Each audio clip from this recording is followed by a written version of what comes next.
Hello guys, welcome back to my channel, and today's video is going to be a small tutorial on how you can do painless threading at home. You'll require some eyes.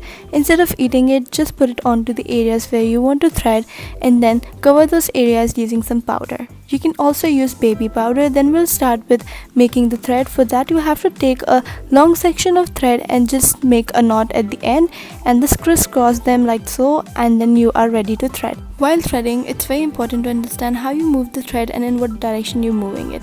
The easiest way to understand this is to always move opposite to the hair growth. When you apply eyes, the area becomes numb and it's very easy to go on and pluck the hair out from that area. Once you're done threading, you'll see a cleaner brow, but it's very necessary that you go in and trim them. Use a small spoolie and a small scissor to trim out all the extra growth.